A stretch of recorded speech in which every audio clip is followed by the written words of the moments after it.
ini mengizinkan komentar-komentar itu, penilaian itu mempengaruhi diri kita dan perasaan kita.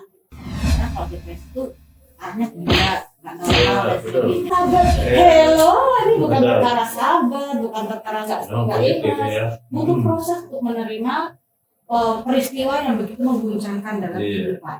Nanti ketemu saudara yang sudah menikah ditanya kapan punya anak, yang belum menikah ditanya kapan nikahnya, yang sudah punya anak ditanya lagi kapan nambahnya ya, nggak pernah selesai. Ya,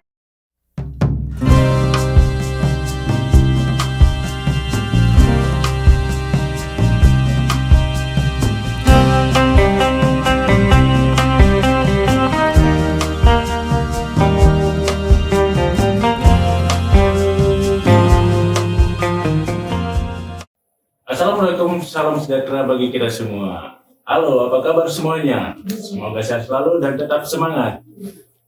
Selamat datang di acara podcast kesehatan bagi yang berjudul dengan beras ketan, yaitu bersama kita membahas masalah kesehatan. Sebelumnya, jangan lupa share and subscribe channel dari Puskesmas Padang Utara 1. Baik, kali ini kita akan membahas suatu tema yang cukup menarik gitu ya, yaitu depresi pada perempuan bersama salah seorang tokoh yang sudah tidak asing lagi di Kota Bontang. Beliau ini adalah seorang psikolog senior dan saat ini menjabat sebagai Direktur Psikologi Insan Cita, pengurus MC Wilayah Kaltim, tim Satgas di UPT Perlindungan Perempuan dan Anak. Itu beliau ini aktif di bagian pemulihan dan juga tim ahli di bidang psikologi pada LK3 Dinsos Kota Bontang. Baik, kita sapa siapakah dia? Selamat pagi Ibu Ella, yaitu Ibu Laila Sidika, MS Psikolog, Master Psikolog, gitu ya Bu ya? Ya, bagaimana kabar Ibu? Alhamdulillah baik, dokter. Sebelumnya tetap semangat Bu ya, walaupun puasa. Iya, tetap semangat. Alhamdulillah. Ya, senang sekali bisa diundang di sini. Terima kasih Ibu juga berkenan hadir di studio mini kami, gitu ya. Dan, baik, sebelum kita lanjut Bu ya, kita bisa mungkin melihat informasi di monitor ya Bu ya, tentang apa yang akan kita bahas hari ini. Silakan.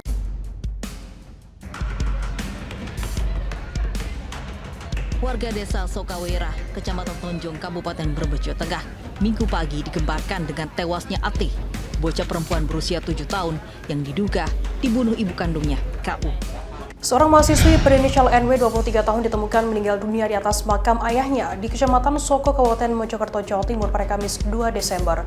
NW diduga meninggal seusai menenggak minuman berisi racun karena depresi dihamili kekasihnya. Pemirsa, fenomena ibu bunuh anak marak terjadi belakangan ini. Lantas apa sebenarnya yang menjadi pemicunya sehingga membuat seorang ibu nekat melakukan hal di luar nalar bahkan menghilangkan nyawa anaknya sendiri? Diduga mengalami depresi, seorang perempuan ingin melompat dari jembatan penyeberangan orang di Sumur Bor, Cengkareng, Jakarta Barat. Petugas kepolisian dibantu warga berhasil membujuk perempuan ini untuk turun. Kondisi kesehatan mental seperti depresi, kegelisahan, perubahan suasana hati, dan juga stres telah menjadi isu utama dalam zaman yang semakin berkembang. Organisasi Kesehatan Dunia atau WHO bahkan mencatatkan ada lebih dari 300 juta orang di seluruh dunia hidup dalam kegelisahan. Berdasarkan data WHO, sebanyak 800.000 orang meninggal karena bunuh diri setiap tahunnya. Ini setara dengan 1 orang meninggal setiap 40 detik. Survei Our World in Data menyatakan, tahun 2017, angka bunuh diri di Indonesia berada di angka 3,07 orang per 100.000 penduduk. Dengan total penduduk Indonesia 262 juta jiwa di tahun 2017, maka terdapat 8.043 orang meninggal karena bunuh diri. Gangguan jiwa itu sebenarnya sangat kompleks. Kemudian mulai muncul kode-kode gitu di kepala gitu, terus kayak orang bicara. Awalnya berarti tahun lalu, yaitu Maret 2018. Aku waktu itu masuk kelas, masuk kuliah. Kemudian aku ngerasa, tiba-tiba aku ngerasa kalau misalnya teman-teman aku tuh benci sama aku. Gitu. Padahal mereka biasa aja. Tapi aku ngerasa mereka ngeliatin aku dan mereka tuh pingin aku pergi dari kelas gitu. Dari situ selesai kelas aku langsung pulang ke kosan. Di kosan aku nangis tapi nggak tahu sebabnya apa. Nangis kenceng banget dan aku nggak makan selama 3 hari itu. Aku ngisolasiin diri. Aku ngerasa nggak berguna, aku ngerasa nggak ada yang sayang sama aku. Bahkan aku ngerasa keluarga pun nggak sayang sama aku gitu. Menurut survei Litbang Kementerian Kesehatan, pada tahun 2018, dari sekitar 43.000 responden yang punya kecenderungan depresi, hanya 9,1 atau sekitar 3.800 yang mendapatkan bantuan medis. Sisanya mengabaikan gejala depresi dan berisiko menghadapi gangguan kesehatan jiwa yang semakin parah. Mencari bantuan sesegera mungkin bisa menjadi solusi karena kesehatan mental mereka menjadi penentu masa depan Indonesia. Baik, Bu Ella dan pemirsa, saya tarik nafas dulu ya. Cukup ada ya, mengenaskan gitu ya. Kita melihat fenomena saat ini dan sebagian besar ya kita fokuskan ke perempuan.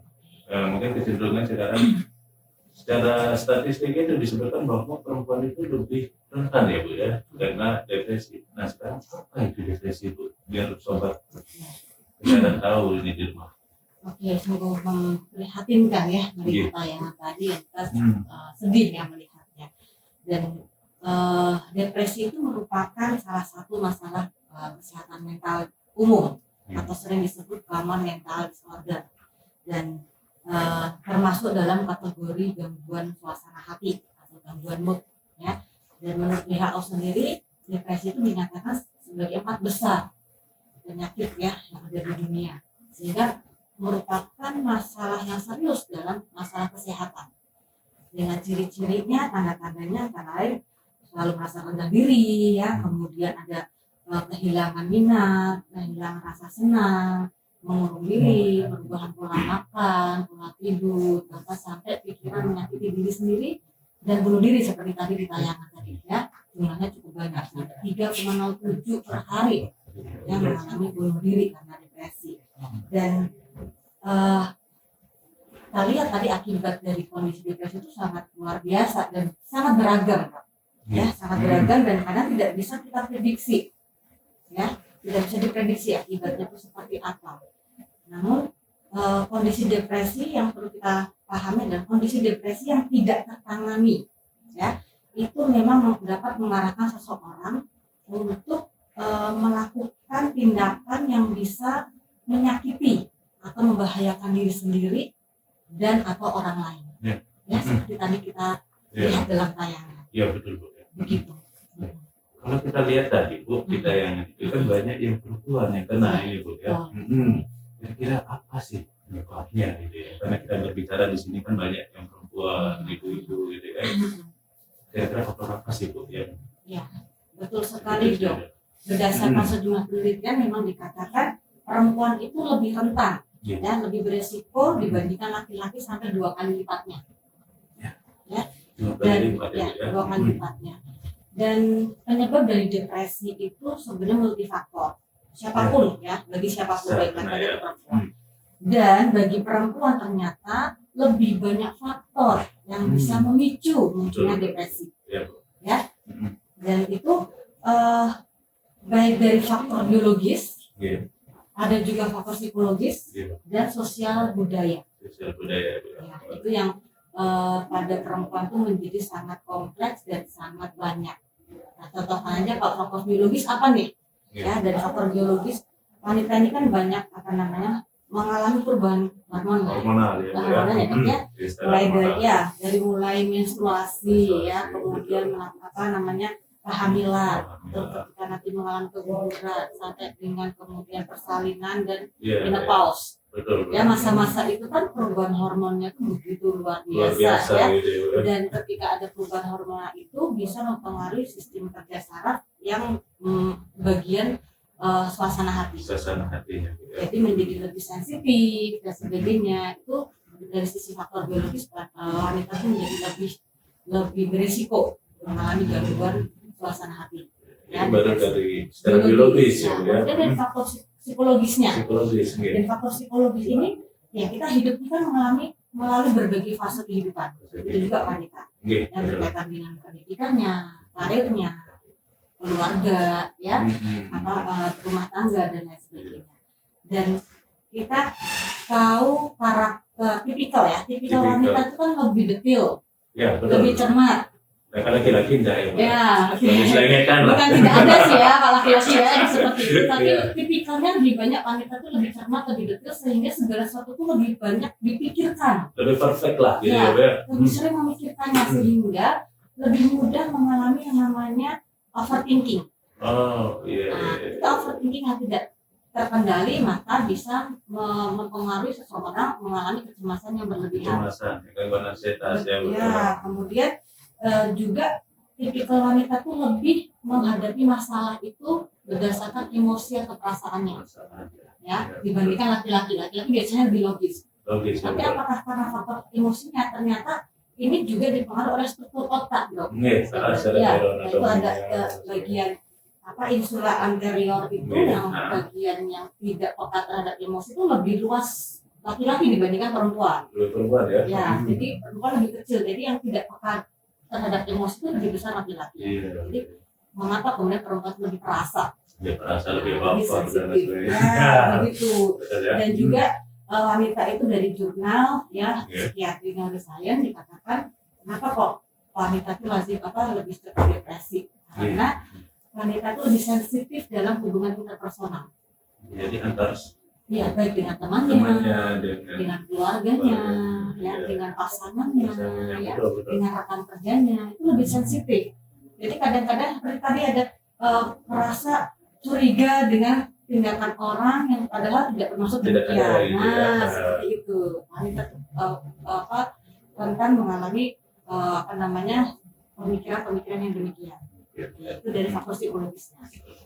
Kemudian kalau dari faktor sosial budaya, nah ini kita tahulah ya dalam ranah domestik perempuan itu kan kebanyakan lebih banyak dibebankan tanggung jawab pengasuhan Betul. dibandingkan pria, kan begitu ya? Ya, jadi bapak dari uang, ibu yang masuk. masuk. Ya, yang kadang-kadang double. Tapi sekarang sudah mulai berbeda ya, bukan? Ya, memang ada mulai pergeseran, tapi masih lebih banyak Masih perempuan secara dibandingkan- kontrak gitu ya. dibebankan, padahal pemasukan pendidikan itu sebenarnya equal. Di Bapak ibu punya peran yang seimbang Sama, ya. untuk berkembangnya anak. Ya, Nah, kemudian juga ada tanggung jawab yang kadang-kadang kalau dalam keluarga ada yang sakit, yang lumpuh atau lanjut usia, itu yang dibebankan adalah perempuan. Iya, betul. Nah, tanggung jawab yang besar itu membuat wanita itu menjadi rentan mengalami kecemasan. Gitu ya, itu satu kondisi sosial budaya. Kedua, ada kondisi di mana kenyataannya peristiwa-peristiwa kekerasan Kita dan sering pelecehan mendengar seksual ya. itu lebih banyak terjadi pada perempuan dan anak. Betul. Ya kan? Nah, oleh karena itu perempuan ini lebih cenderung mengalami PTSD, post-traumatic stress disorder yang kemudian dampak mental jangka panjangnya. Ya, dan itu lebih banyak ke perempuan. Ya, kalau perempuan yang mengalami traumatis maka akan lebih mudah mengalami depresi. Kemudian juga ada sampai saat ini kita akui saja masih banyak stigma negatif terhadap perempuan. Betul. Ya, Semua perempuan disalahkan gitu ya. misalnya pulang malam Betul. dinilai negatif, ya Betul. pakaiannya, Ya, ya bagaimana performa pakaian perempuan Iya, dikomentarin, betul. sampai pada standar kecantikan Jadi kan ya. harus begini, Iya. atau kemudian standar wanita tuh harus lebih pengertian, wanita tuh harus lebih lembut, ya. Nah, yang kemudian itu membuat wanita menjadi lebih sensitif. Dan Bahkan lebih dijadikan eksploitasi ya Bu ya. ya Nah, tanpa itu disadari menjadi objek untuk Objek. kemudian penilaian yang negatif, negatif. sehingga wanita menjadi lebih waspada, lebih was-was Pas-pasan. terhadap penilaian orang pada dirinya. Bahkan ya ada penilaian itu juga datang dari kaumnya sendiri, Pak. Ya, perempuan itu sendiri ya. Ini betul, Betul. makanya dari sini saya ingin ngajak nih ya semua masyarakat betul. khususnya kaum wanita nih, yuk kita belajar menahan diri untuk tidak memberikan komentar yang nyinyir-nyinyir, Iya. baik secara langsung atau di media sosial. Karena Memang. kita tidak pernah tahu kondisi seseorang yang kemudian siapa tahu dari perkataan kita, komentar kita itu bisa membuat kondisi mental seseorang menjadi terganggu ya, lebih buruk. Memang kalau kita perhatikan di masyarakat itu ya, ya yang senang gosip itu kan ibu-ibu. Nah justru yang menggosipkan itu bukan laki-laki tapi justru tetangganya yang perempuan atau apa. Dan ini memang banyak fenomena kita lihat gara-gara gosip pada tetangga dia jadi depresi dan sebagainya. Iya, betul. Jadi tiga faktor itu yang sangat bisa saling berinteraksi semuanya untuk kemudian mempengaruhi seseorang mengalami depresi. Nah, sekarang bagaimana kita di dalam kemampuan dari seorang perempuan atau dalam menghadapi depresi itu gitu? Kan konversasinya gitu loh Bu. Apakah sama atau memang berbeda antara perempuan dengan laki-laki? Jadi sering kita melihat kayak fenomena tadi, bahkan seorang ibu yang jelas ikatan emosional dengan anaknya tega gitu loh, membunuh gitu lah. Ya, jadi ketika seseorang mengalami depresi itu kadang-kadang kemudian membuat orang itu tidak bisa lagi berpikir rasional, ya, pemikirannya irasional, seperti yang viral yang terakhir ya, Pak, ya, bahwa dia menggunakan anaknya untuk menyelamatkan supaya tidak tersiksa. Ya, tidak menderita di kemudian hari seperti dirinya di masa lalunya. Trauma masa lalunya dibawa dari sisi penderita itu sesuatu hal yang benar, ya, karena itu menyelamatkan. Tetapi dari sisi norma sosial dan sebagainya sudah tidak masalah. Ya, sehingga pikiran-pikiran orang depresi itu biasanya irasional, tidak logis. Ya, sehingga mau dianalisa seperti apa, mestinya begini, kurang iman itu, atau misalnya gitu ya, biasanya kurang iman, kurang ibadah, bukan perkara itu. Karena ketika seseorang dengan depresi itu bukan masalah keimanan yang kurang, bukan karena tidak pernah beribadah, bukan karena dia tidak ingin melihat dari sisi positif, tetapi karena dia tidak sanggup untuk membantu dirinya sendiri keluar dari rasa depresinya. Ini ada beberapa pertanyaan dari netizen. Sebelum kita melakukan ini, saya beberapa mencari survei. Ini ada pertanyaan menarik. Ya. Nah ini ada ini yang banyak ibu-ibu ternyata itu dia sudah menikah sekian tahun, mungkin 2 tahun, tapi belum dikaruniai anak, belum pernah hamil gitu, atau pernah malam keguguran. Nah di sini sering kita melihat depresi, rasa tadi, apalagi di lingkungan seperti tadi ya Bu ya, ada pertanyaan, "Loh, kamu kok belum punya anak? Mana anakmu? Adikmu sudah." Ini sering gitu Bu. Akhirnya lama-lama mengarah ke hubungan yang ya banyak faktor lah, bahkan jadi depresi gitu. Ya mungkin ada sedikit komentar Bu. Ya ini adalah situasi yang seperti ini ya. Ini menjadi salah satu kondisi yang tidak menguntungkan bagi seorang wanita. Betul. Ini siap-siap nih, bisa lebaran nanti ketemu saudara ya. Yang sudah menikah ditanya kapan punya anak. Yang belum menikah ditanya kapan nikahnya. Yang sudah punya anak ditanya lagi kapan nambahnya ya. Nggak pernah selesai. Ya, pertanyaan itu akan selalu ada. Itu kayaknya klasik ya Bu ya. Tapi kan terpaksa membebani. Betul. Ya kembali lagi. Nah di sini saya mengajak untuk para wanita khususnya ya perempuan, yuk kita perluas pemikiran kita, perbesar cara kita berpikir, terutama berpikir tentang diri sendiri. Ya. Sangatlah wajar kalau kita merasa kesal, jengkel, marah ketika mendengar omongan, komentar, penilaian yang tidak semestinya. Itu wajar banget, ya, sangat manusiawi kita merasa seperti itu. Tetapi kita perlu mengevaluasi. Kita itu nggak pernah bisa mengontrol apa yang diomongkan orang. Betul. Kita nggak pernah bisa mengendalikan apa yang dipikirkan orang lain tentang kita. Dan kita juga tidak pernah bisa mengontrol apa yang mereka lakukan pada kita. Ya kan? Kita ngurusin, kamu jangan ngomong kayak gitu, kita capek sendiri.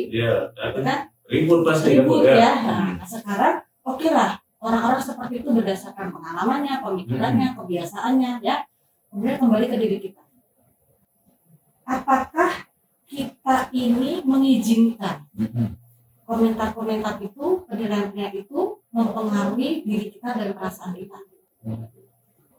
Menjadikan toksik gitu ya? Atau tidak? Atau kita tidak membiarkan itu, sehingga pilihan ada di diri kita sendiri. Bagaimana kita menyikapi situasi tersebut? Nah, di sini juga perlunya kita belajar keterampilan mengelola emosi. Ya, setiap hari kan pasti emosinya macam-macam ya. Pagi senang, siang marah, sore bad mood kan kayak gitu ya. Bergantian seperti itu. Nah, kita perlu keterampilan mengelola emosi supaya apa? Kita bisa menghadapi situasi apapun itu dengan lebih tenang, meskipun dalam suasana hati yang tidak nyaman, tapi lebih tenang dan bisa lebih fokus untuk berpikir mencari solusi terbaik. Ya, tindakan solutifnya yang positif dan konstruktif. Iya, betul. Nah, ini kan dari sisi perempuan, bagaimana sekarang sebagai pasangan ini, sebagai suami gitu. Karena banyak juga teman-teman jangan-jangan nanti suami saya menjadi pengganti saya karena tidak bisa menurun. Nah, itu sering jadi beban. Nah, ini perlunya namanya pernikahan itu adalah komitmen di antara dua orang. Menikah itu kan bukan satu orang, tapi dua orang ya, si istri dan si suami. Jadi dalam pernikahan maka perlu ada komunikasi di antara keduanya untuk menyikapi situasi yang dihadapi masing-masing. Jadi butuh dukungan suami juga sangat penting. Dukungan suami itu akan sangat berarti untuk seorang wanita bisa menyikapi hal-hal yang tidak menyenangkan yang dia terima dari lingkungannya. Yang terpenting adalah hidupnya itu siapa sih di hidup saya dengan pasangan saya, keluarga saya. Orang ngomong apa itu terserah. Ketika suami mensupport, memberikan dukungan, sudah nggak usah didengarkan, kita fokus pada diri kita sendiri. Karena udahlah itu gayanya mereka sukanya ngomong kayak gitu. Menenangkan usaha menenangkan dari pasangan atau suami itu bisa menjadi energi yang luar biasa bagi seorang perempuan, seorang istri untuk bisa kembali percaya diri. Ya, begitu. Jadi sangat penting dok. Jadi para pria ya mendukung istri-istrinya. Nah, makanya sebagai seorang bapak-bapak ini ya, jangan pernah menyalahkan istri. Nah, kalau perlu nanti pas lagi istri lagi sedih, oh ini artinya tandanya sudah mau belanja. Siapkan lagi ya. Berikan sesuatu yang bisa menghibur ya. Oke, sekarang ini ada pertanyaan lagi satu dulu ini. Nah, ini sekarang terbalik ini. Justru sekarang banyak yang hamil itu mengalami stres, depresi. Bahkan sampai melahirkan kita baby blues syndrome gitu. Bagaimana kita menyikapi ini? Ya tadi suasana yang berbeda gitu. Seperti tadi sempat saya sampaikan ya, bahwa ketika kondisi hamil itu terjadi perubahan hormonal yang luar biasa, yang tentunya akan mempengaruhi suasana hati seorang ibu yang sedang hamil, ya. Dan tentunya setiap orang itu akan berbeda-beda dalam menyikapinya dan efeknya seperti apa. Karena setiap orang itu punya faktor resiko yang berbeda-beda. Saya begini, faktor resiko seseorang bisa depresi atau enggak, bisa stres atau enggak, itu dipengaruhi oleh satu pola pengasuhan. Ketika dia dalam pengasuhan orang tuanya tuh pengasuhannya sehat atau enggak, bagus atau enggak. Kemudian adakah kejadian traumatis dalam kehidupannya? Dan yang ketiga, adakah faktor genetik? Ya, yang membuat dia menjadi beresiko mengalami gangguan kesehatan mental atau tidak. Nah, gabungan dari ketiga faktor itu akan menentukan faktor risiko seseorang tuh seberapa tinggi. Ada bisa si A ini faktor risikonya seperti itu gini. Ada si B faktor risikonya seperti ini. Ya. Nah, kemudian kondisi sama-sama hamil. Sama-sama hamil, kondisinya relatif sama ya. Ya. Sebesar segini. Tadi awalnya gini ditambah nih. Nah, ini ada ambang stres. Ketika dia melebihi ambang stres, dia bisa depresi. Sementara yang tadi faktor risikonya sedikit, dia ada stresnya sama, tapi masih di bawah ambang stresnya. Jadi dia mampu mentoleransi ketidaknyamanan selama kehamilan. Ya, tentu juga perlu diperhatikan support sistemnya bagaimana. Dari suami terutama ya. Ya, suami dan keluarga. Terus kehamilan itu diinginkan atau tidak. Nah, itu akan mempengaruhi bagaimana seseorang itu yang hamil itu mengalami depresi atau tidak. Dan itu multifaktor, sangat tidak bisa ditentukan hanya satu faktor saja. Jadi memang gimana menyikapinya, ya seorang ibu hamil tentu perlu mendapatkan edukasi terkait dengan kehamilan itu sendiri. Bagaimana dia proses menerima kehamilannya, entah dia tanpa suami atau bersuami, apakah itu diinginkan, tidak diinginkan. Ya. Dan jika memang diperlukan adalah perlu pendampingan atau konseling psikologis untuk membantu si ibu hamil menjalani proses kehamilan dengan nyaman. Dan kita tahu bahwa resiko sindrom perinatal ya dok ya, dari mulai pembuahan sampai 1 tahun persalinan itu adalah masa-masa riskan mengalami gangguan depresi jadi sekarang. Ya banyak kita lihat itu Bu ya. Nah memang peran keluarga konsisten itu sangat penting di dalam ini ya. Nah ini ada pertanyaan Bu yang terakhir ini. Ini terutama para wanita korban kekerasan boleh ya juga dikatakan ya, karena ada proses perselingkuhan, akhirnya perceraian, itu sering kita melihat banyak ibu-ibu yang depresi menghadapi hal ini. Nah ini mungkin bisa dijelaskan, karena penonton banyak sekarang yang gini Bu. Ya, betul. Banyak juga yang datang ke saya untuk konseling berkaitan hal itu. Ya. Diselingkuhi. Ya, Iya, Pak. Nah, segala peristiwa kehidupan, perselingkuhan, kemudian kekerasan dalam rumah tangga, apapun itu adalah suatu situasi hal yang sangat tidak diinginkan terjadi dalam kehidupan seseorang. Siapapun itu, ya. Hal tersebut merupakan peristiwa yang mengguncangkan, seperti badai, ya kan, tiba-tiba datang gitu ya, tanpa angin, tanpa hujan itu langsung gitu kan, oke, shock, ada kondisi shock, sehingga ketika dalam kondisi shock pasti akan ada suatu perubahan emosional yang begitu luar biasa, ya. Jadi akan sangat wajar dalam kondisi yang demikian seseorang itu mengalami kesedihan, kemarahan, kejengkelan, ya, emosional yang begitu tidak stabil, itu wajar. Itu adalah reaksi wajar, ya, reaksi normal dalam kondisi tidak normal. Tidak normal, betul. Ya, jadi kalau misalnya masih dalam kondisi krisis seperti itu wajar. Namun kemudian yang selanjutnya, apakah situasi ini berkelanjutan atau tidak? Menjadi depresi ketika situasi itu berkelanjutan sampai berbulan-bulan bahkan bertahun-tahun, sehingga mengganggu fungsi hidup orang tersebut. Ya, jadi terus gimana? Oke, ketika orang mengalami hal-hal seperti itu tentu butuh pendampingan. Yang utama adalah keluarga. Ketika keluarga tahu dia depresi apa enggak gitu kan ya, jangan ditanya, kamu kayak gini depresi enggak? Jelas kalau mengalami sesuatu yang buruk pastilah ya bingung, stres, frustasi, mau apa, nggak usah ditanya lagi gitu loh. Kadang-kadang udah deh ikhlasin aja, hello, apa kabar? Sudah yang sabar, hello, ini bukan perkara sabar, bukan perkara nggak ikhlas, butuh proses untuk menerima peristiwa yang begitu mengguncangkan dalam kehidupan, ya. Jadi ya, apa yang perlu dilakukan? Temani, amati. Ketika ada gejala-gejala yang membahayakan dirinya, orang lain, sehingga kita bisa mencegahnya. Jika tidak bisa membantu secara langsung, hubungkan dengan profesional untuk membantu yang bersangkutan. Terima kasih banyak Ibu. Ini cukup menarik ya material ini. Ingin bertanya juga. Boleh. Kita kan sebagai makhluk sosial itu tentu di dalam lingkungan itu kadang kita nggak sadar tuh kalau sedang berkumpul dengan orang-orang yang sedang mengalami depresi itu.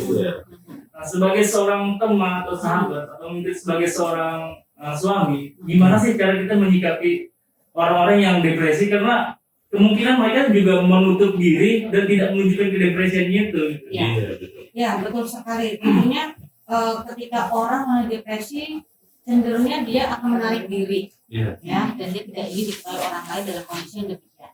Ini berkaitan dengan karena stigma masyarakat sekarang kalau depresi itu arahnya gila, nggak normal dan sebagainya. Nah, ini perlu kita sosialisasikan kepada semuanya. Kita perlu mengenali ciri-ciri depresi itu seperti apa, ya, kategori yang depresi itu seperti apa. Misalnya tadi kehilangan minat. Kemudian tidak bisa bergurau, nggak bisa merasakan kesenangan, ya, perubahan pola makan, pola tidur yang begitu drastis, sering mudah lelah, nggak bisa konsentrasi, diajak ngomong A, jawabnya B, yang nggak sinkron antara yang dipikirkan dengan yang dilakukan, sering bingung, ya, sampai pada pikiran-pikiran ingin menyakiti diri sendiri atau bunuh diri, gitu kan, udah tabrakin aja biar selesai semuanya gitu kan, atau perasaannya selalu merasa dia salah, dia tidak berharga, ya, menyudutkan diri sendiri dan sebagainya. Kita kenali itu, dan ini berlangsung terus menerus, nggak cuma sesekali. Kalau sesekali kita ngeluh itu kan wajar ya, tapi kalau itu berkelanjutan terus menerus. Nah, ketika kita memahami, kita perlu meningkatkan pengetahuan kita tentang kesehatan mental, ya, literasi kesehatan mental buat diri kita sendiri meskipun kita nggak depresi, supaya kita lebih aware dengan lingkungan kita. Ya. Nah, ketika literasi kesehatan mental itu seperti apa? Kita tahu ciri-ciri kesehatan atau gangguan jiwa itu seperti apa saja, kan macam-macam. Salah satunya depresi. Itu seperti apa? Ketika kita ngerti, kita mengenali, kita menjadi lebih mudah menyadari. Ketika itu terjadi pada diri kita, kok aku udah nggak nyaman ya, kok aku bingungan ya, aku nggak fokus ya, ada apa dengan diri saya? Terus bisa mencari solusi untuk membantu diri sendiri, self help-nya dulu. Gimana caranya? Oh, relaksasi. Oh, aku alihkan ke olahraga. Oh, aku kegiatan positif lah. Gitu, karaokean lah, gitu kan. Oh, hangout sama teman. Untuk apa? Mereduksi kondisi-kondisi yang mengarah pada kondisi stres yang berlebihan itu. Nah, ketika udah ngelakuin ini itu, kok tetap aja nggak nyaman, kok tetap bingung, kok tetap nggak happy.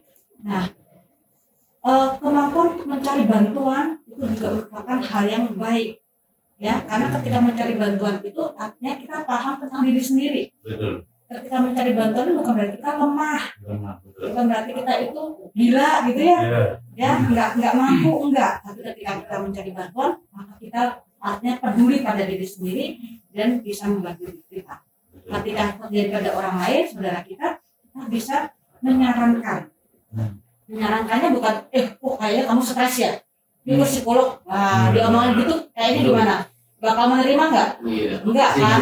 Nah, gimana pendekatannya perlu? Aku amati kok selama ini ya, aku amati kok kamu mengalami perubahan sikap. Aku amati kok tadinya kamu ceria, kok sekarang pemurung. Kok aku amati kamu nggak selera makan. Kok kamu suka begadangan di malam hari, nggak bisa tidur kan? Ada apa? Nah, caranya ya.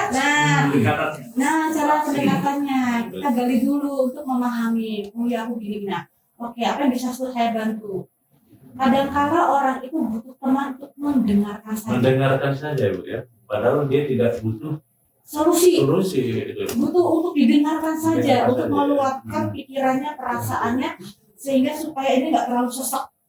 Di sini nggak terlalu penuh. Gitu. Tapi kalau kayak gitu, Bu, apakah nanti ada kecenderungan dia, jangan ketika saya mencari pendamping yang berdengar, nanti aib saya disebabkan gitu. Itu banyak yang berpikir gitu. Betul ya. Makanya ketika masnya tadi berperan sebagai orang yang mengetahui, maka tentu saja harus menjaga privasi dan rahasia. Jadi teman cerita, saudara cerita, istri cerita, ya keep. Kemudian ketika tidak membantu, apakah butuh bantuan profesional, yuk ditemenin. Arahkan kemana. Nah, ketika seseorang kemudian merasa aku mau cerita ke siapa, nanti satu kampung jadi tahu. Betul. Ternyata kamu stres ya. Waduh. Nah, kalau seperti itu ragu, datanglah langsung ke profesional. Ya, psikolog atau psikiater. Karena tentu saja ke psikolog psikiater mereka terikat dengan kode etik. Gak mungkin lah kemudian diumbar gitu ya. Nah, jadi paling tidak untuk mengurai pikiran dan perasaan yang selama ini membuat dirinya tenang dan tidak nyaman. Gitu. Bukan menarik ya. Sebenarnya kalau boleh ada teman waktu kita masih banyak yang kesehatan mental nggak cukup 30 menit ya. Oke. Mudah-mudahan bisa membantu untuk membantu masyarakat untuk punya pemahaman yang lebih baik tentang depresi khususnya dan kesehatan mental pada umumnya. Khususnya kita bicarakan masalah perempuan. Betul sekali. Jadi tidak terasa ya Bu, kita ngobrol ini udah di penghujung acara kita ini sudah. Dan ini tapi luar biasa, kita juga saya sebagai seorang dokter juga merasakan banyak hal yang menarik di sini yang bisa kita manfaatkan. Kemudian ya harapannya nanti penggemar beras ketan gitu. Saya anggap ini penggemar beras ketan gitu kan, unik ya Bu ya. Iya, di khususnya kita Bondang maupun nanti siapa tahu bisa viral ya Bu ya. Subscribe-nya tambah banyak, penontonnya tambah banyak, gitu ya, kita bisa terus berkreasi manfaatnya bisa lebih luas lagi. Baiklah Bu, terima kasih banyak karena waktulah kita akan memisahkan kita ini. Untuk itu, aplaus dulu teman-teman. Nah ini Bu, ada sedikit kenang-kenangan dari kami Bu. Siap. Luar biasa ini. Boleh. Terima kasih. Dilihatkan Bu, ada sesuatu istimewa. Baik-baik. Ini ada kenang-kenangan Bu dari Puskesmas. Terima kasih. Walaupun kita Puskesmas. Satu, ya. Oke, buat nanti Ya. puasa. Isi teh hangat. Oh, terima kasih cantik sekali. Dari sponsor Bu. Oh, Dengan batu turquoise. Asli. Oh, thank you. Handmade. Sendiri. Emosi lagi ya. Terima kasih luar biasa. Dan ini sedikit untuk buka puasa nanti. Oh, terima kasih. Ya. Baik pemirsa, penggemar Beras Ketan dimanapun Anda berada. Beginilah acaranya yang cukup menarik sampai saya kehabisan kata-kata juga ini, walaupun saya tidak puasa tapi kehabisan kata-kata juga. Terharu bagaimana kita. Boleh saya tambahkan sedikit? Oke, silakan. Untuk seluruh masyarakat bahwa ada hotline konseling gratis ya dari Himpunan Psikologi Indonesia yang dari setiap hari Senin sampai dengan hari Minggu jam 8 sampai jam 9 sampai jam 9 malam waktu Indonesia Barat. Jadi kalau waktu Indonesia Tengah jam 10 pagi sampai 10 malam. Seluruh Indonesia Bu. Seluruh Indonesia Ya, melalui hotline 119. Ya, nanti ditulis Oke, ya. 119 extension 8. Oke.